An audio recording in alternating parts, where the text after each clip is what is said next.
And the kid, he's supposed to be in room 9, but this is 2024, not 1994 anymore.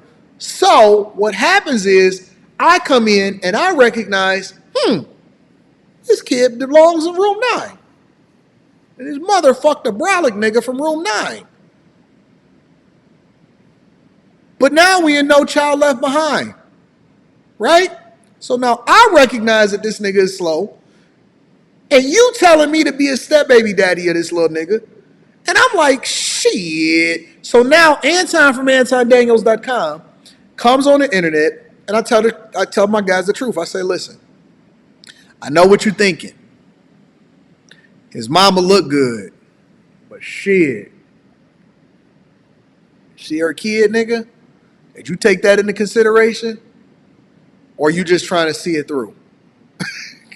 Can we have an honest to God fucking conversation? Or no? Can we have an honest to God conversation? Or no? Listen, there was a time in history where you can't pass on bad genes. You separated the niggas, right? It's just like slavery. Y'all don't want the history lesson. Y'all want me to shut the fuck up. You want me to tell you what you want to hear. You want all of that, right? I just learned this recently. Did you know that one of the reasons why they separated the slaves and they slaughtered them a specific way is because they used them for different things. The tall ones, they would pick the fucking apples from the trees. The short ones was out in the fields picking cotton.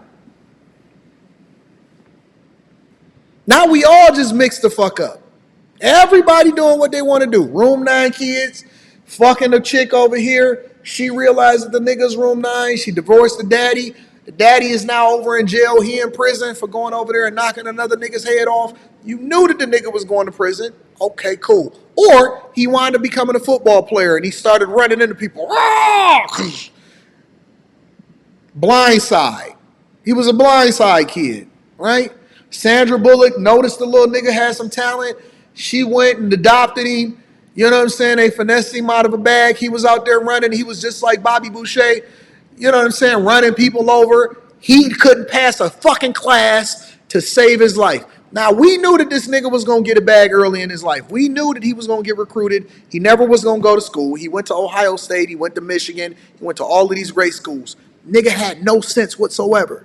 We know this. You looked at him as a high-value man. Kevin Samuels gave you the blueprint of what a high-value man is. Somebody outside of sports has been able to sustain themselves in a certain environment for an extended period of time, especially when it comes to his relationships and all of that other shit, right? So now this nigga became a football player, or he became a Neanderthal. He got bad genes. He can't think his way through a paper bag, but he fucked you, had a kid by you.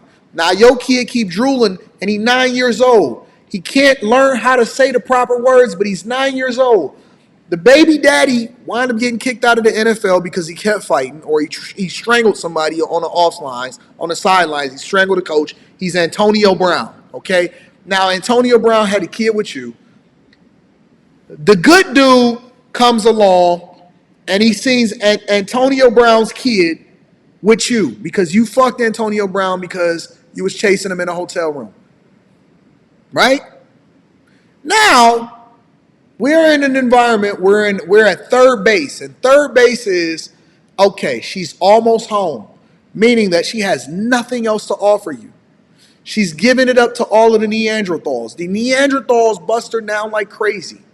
They gave her all of the hard D that she can find, and they got her pregnant, and she had a kid.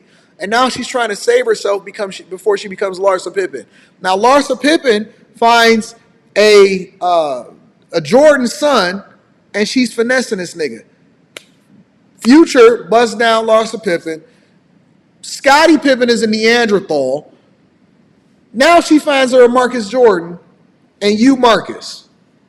You Marcus, nigga.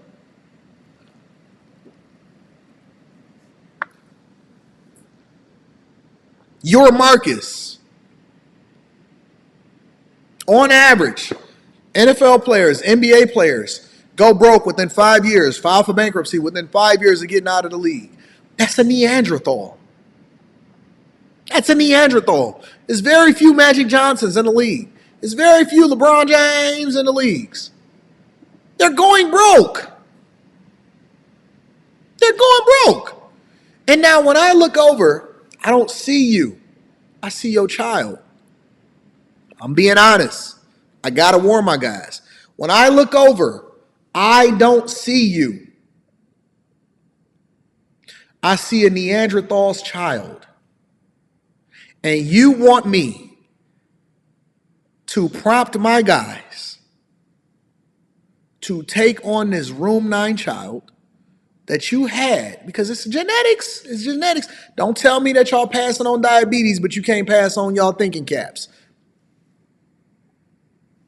I know. Now y'all want to give them new names.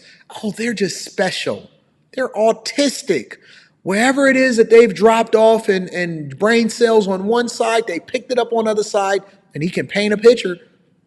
Except for in the black community, they say he can rap his ass off. But he don't know how to read and write. But he can rap. That's what the fuck happened to R. Kelly. I ain't lying. That's why we call him the greatest of all time. R. Kelly couldn't even read and write. But y'all called him a genius.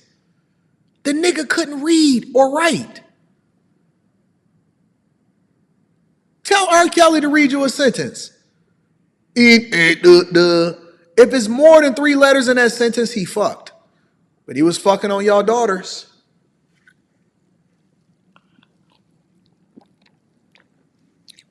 Every genius in the black community, they don't want me to tell the truth. They want me to tell a lie. They don't want me to tell the truth. They want me to tell a lie. Every nigga in the black community that's considered a genius play basketball, football, or they rap, or they sing. Keys to ignition, out of fresh out the kitchen. Mama rolling that body, got every man in her wishing. You dancing right now. Ben Carson is a leper. Nigga's a fucking surgeon. Ben Carson is a leper. But R. Kelly is a fucking genius. The nigga can't read or write. But he got a voice on his ass. Nigga singing in jail right now. You gave your daughter to this nigga because he was such a genius. We look at the women in our community look at the geniuses as the niggas that can croon and can run through a brick wall. Now, if you think your way out of a puzzle, or you read too many books, that nigga's corny. He corny. It was a literal tape of evidence of R. Kelly doing some of the most egregious shit. And then I looked up and there was a bunch of women at his concert and they was like, this shit, I'm fresh out the kitchen.